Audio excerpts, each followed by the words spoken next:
Good day, class. Welcome to our Module 2 discussion entitled Ethical Schools. So we have here the ethical schools of thought.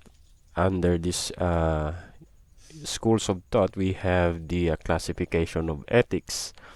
So the first classification is the rule, which appeals to a set of criteria, norms, or rules. Like for example is the Ten Commandments. Number 2 classification, we have the act, weighing the consequences of the act itself. For example is utilitarianism, which is also called situation ethics. Next, under classification of ethics, we have teleological and deontological. So if we say teleological, derived from the Greek word telos, which means end or purpose. It is also called as consequential ethics. Next is deontological, derived from the Greek word deontos, or deon means duty. It is also called as duty ethics. Focuses on the kind of act. So that is teleological and deontological. Next is the ethical relativism. So under ethical relativism, it says that there is no universal or absolute moral principle. Ibig sabihin, it cannot be applied to all. Okay, so next, standard of right and wrong are always relative to a particular society. So to enlighten you, class, for example is the Eskimos lending or allowing one's wife to sleep with a special guest. So it is not universal or absolute moral principle. For us, it cannot be applied to us. No? So that is not our particular culture, or we do not belong to that particular society. So hindi lahat ay kumbaga hindi lahat ng yan ay pasok doon sa ating moral standard. Okay? So it is not universal. Next is the egots olog or trial marriage. Okay? So hindi lahat ay inaalaw yan. Okay? Next, live-in among Americans. Live-in or in other words, cohabitation. Next is Muslims to have several wives. Okay? They are allowed to have wives na higit pa sa dalawa. Okay? Next is the African culture to kill twins at birth. That's their culture. So it is not universal or absolute. Hindi yan pwedeng i-apply sa iba. Okay? Next is Jehovah's Witnesses refuses blood transfusion. Okay? So that's ethical relativism. It says again that there is no universal or absolute moral principle. So it cannot be applied to anyone or everybody. Next is situation ethics by Joseph Pletcher. According to him, we have here three approaches to morality. Okay, so the first one is legalism, laws or norms. Next, antinomianism, by the decision of the person involved. Then the last one is situationism. Okay, so according to him, moral norms depends on situations. So we have here the three types of love. We have eros, philia, and agape. So if we say eros, this is the love for the opposite sex. Then philia, it is all about brotherly love. Okay, so agape, which is the highest form of love, it is the kind of love Christ taught, okay, and showed. This is also called sacrificial or unconditional love. So it says that we should always act on Christian love, which is the agape love.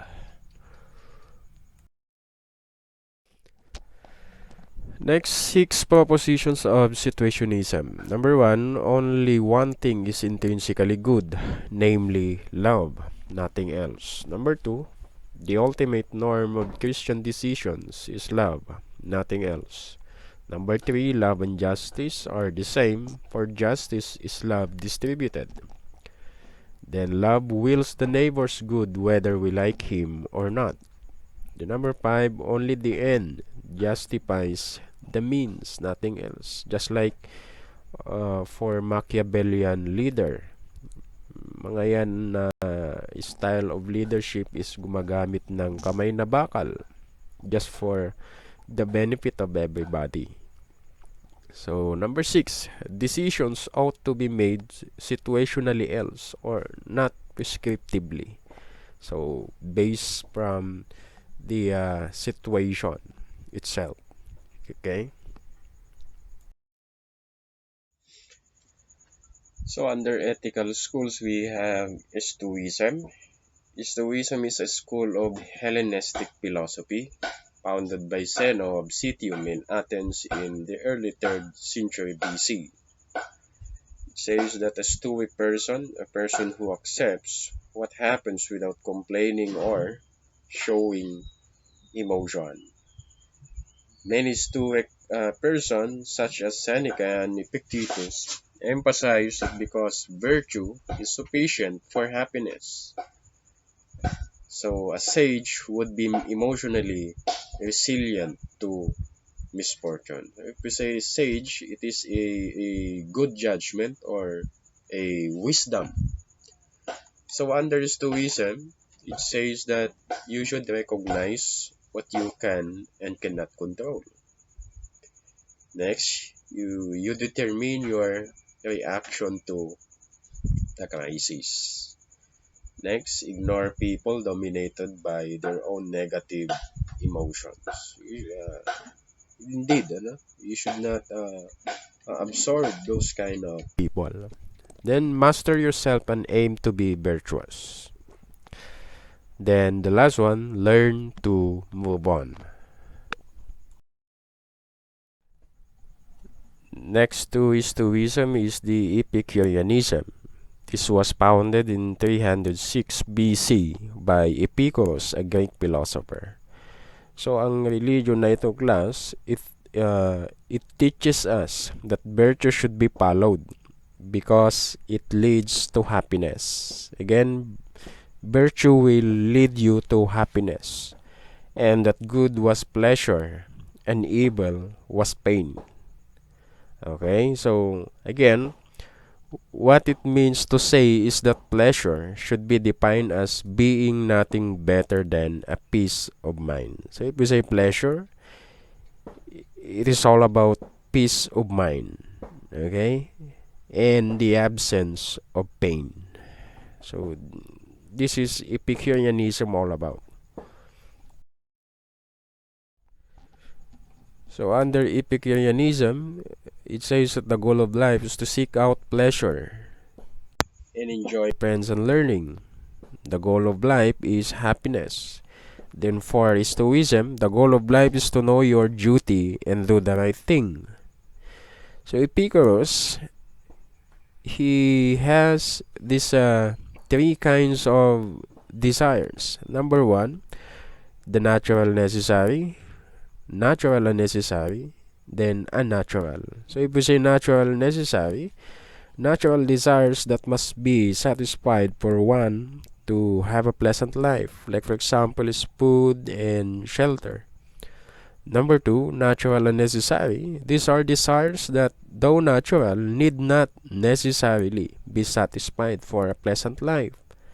Like for example is yung desire mo for a big house, elegant food, yan, and perhaps even sexual desires.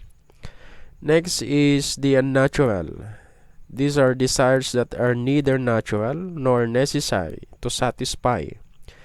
Like for example is your desire for wealth. Yung desire mo to yumaman, like for example. Next is power. Those who are in power, in authority. Then fame. Yan. So These are the three kinds of desire by Epicurus. Next is the utilitarianism or utilitarian theory. Comes from the Latin word utilis, which means useful, beneficial, profitable, advantageous, and serviceable. It is considered as the most influential teleological or consequentialist.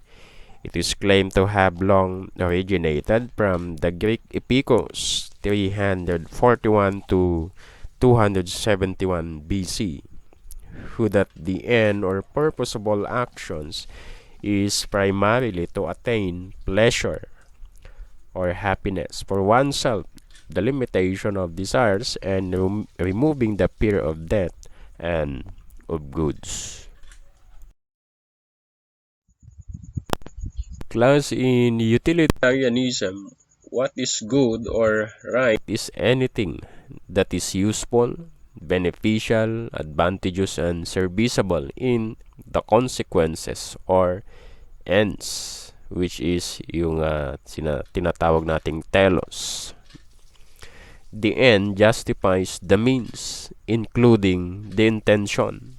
Intentions and means are neither good or bad. Like for example, we have in the Philippines, meron tayong war on drugs. So pasok dyan yung tinatawag nating the end justifies the means. Yung intentions and means na ginamit for that war on drugs are neither good or bad. May negative effect and may positive effect. Okay? So that is utilitarianism. It is for the benefit of the many. In utilitarianism, we have here one of the contributors, Jeremy Bentham. He is an English philosopher, economist, theoretical jurist, reformer, and thinker. His most important work is an introduction to the principles of morals and legislation. He is the founder of utilitarianism. He has defined the human person and its actions as basically governed or motivated by pleasure and pain.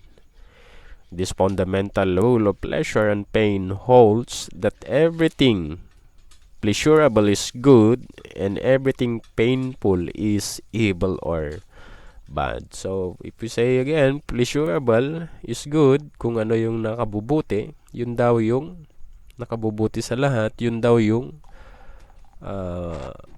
dapat gawin. No? And lahat ng nakasasama or nakasasakit is considered evil or bad. Again, happiness is pleasure, sabi niya. That is desirable in the ends and inherently good. Next is Jeremy Bentham's utility principle. So, this principle says that the greatest good is that which produces the greatest pleasure for the greatest number. So, ang greatest good, if yung act na yan is para sa ikabubuti ng lahat. Hindi lang ng isang tao or isang community. It is for the benefit of the many. So we have two types. Number one, act utilitarianism.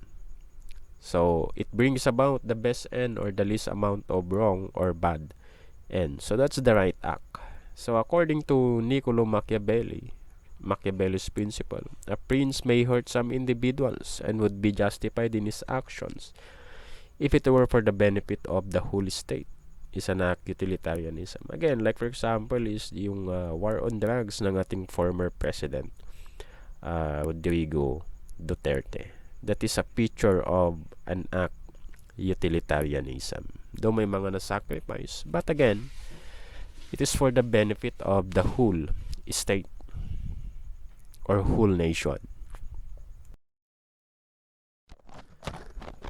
Next is the rule utilitarianism. So the principle of utility is applied to validate any the rule of conduct, and moral principle. The right or good rule is the one which brings about the best end or the least amount of wrong or bad end. Like in utilitarianism. Yun yung similarity nila. So again, it has something to do with legal laws that are enacted for the common good or the rule utilitarian. Like for example, yung nandun sa ating constitution, our Bill of Rights, like for example. This is because the wrong or bad actions that the government punishes are any violations against the law or the rule. So anything na enacted laws ay for the common good are called rule utilitarian. Next, we have John Stuart Mill. He was a British philosopher, naturalist, liberalist economist, and moral political theorist. His books and essays were centered logic, epistemology, economics, social and political philosophy, ethics, and religion. He is a great follower of Bentham. He does not agree with Bentham's idea that all pleasures are of equal value. Again, for him, it is not quantity that should be measured, but the quality of the pleasure felt. So he believes that different forms of pleasure should be ranked according to how valuable they are. According to Mill, 1861. Kasi there are different kinds of pleasure. We have the higher and the lower forms of pleasure. So it has two forms, higher and lower forms. So it says that the higher forms of pleasure are those that will allow us to exercise human beings' higher faculties. Like for example, one will choose to learn and be educated. That is a higher form of pleasure. Okay? Than to be ignorant and be a fool. Or let's say, doon sa ayaw mag-aral, tamad mag-aral. That is kasi mas inuuna yung mga ibang bagay. That is a lower form of pleasure, pansamantala, no? Or panandalian. So, the pursuit of intellectual pleasures is deemed, okay? Yung pagpursu natin na matuto pa, okay? That is for intellectual pleasure is deemed important as better, okay, than the pursuit of physical or bodily pleasures. Okay, but who decides then? To address this issue, the solution was to give the decision to somebody who has experienced both. So, ibig sabihin sa mga taong naka-experience na nito, sila lang yung pwedeng makapagsabi kung ano yung mas higher forms of pleasure or lower forms of pleasure. That is, if the competing acts, for example, are eating pizza or reading poetry. So, pwede lang sabi niyan is yung taong naka-experience niya na yung bagay na ito. Eating pizza or reading poetry. Which is which? Ano ang higher form at ano ang lower form sa bagay na yan. So, sila, yung mga taong subok na niyan, sila yung makakapagsabi ng kung ano yung higher and lower form dyan. Then only the one who has done both can decide which act is morally good. Okay? So that's the point. Next is Mill's utilitarian principle, which is the happiness principle. The greatest good is greatest happiness for the greatest number of people. So this promotes the capability of achieving quality happiness or higher pleasures for the most amount of people. It is the sole basis of morality, the very desire and end of everyone. Everything are just means to happiness, such as rights. So Mill believed that people become unhappy because of selfishness and lack or mental cultivation. So education should help nurture appropriate values that can make people selfless Evils of the world, such as disease and poverty, can be eliminated if only people work together. Just like the call of our president, Bongbong Marcos, yung pagkakaisa. So it says here, yung evils of the world, gaya ng sakit at poverty or kahirapan, ay mawawala. It can be eliminated if we work together, okay, in unity. So again, Mill taught that virtuous people such as the heroes, mga bayan natin, mga martyrs, for example, do not deny themselves of happiness.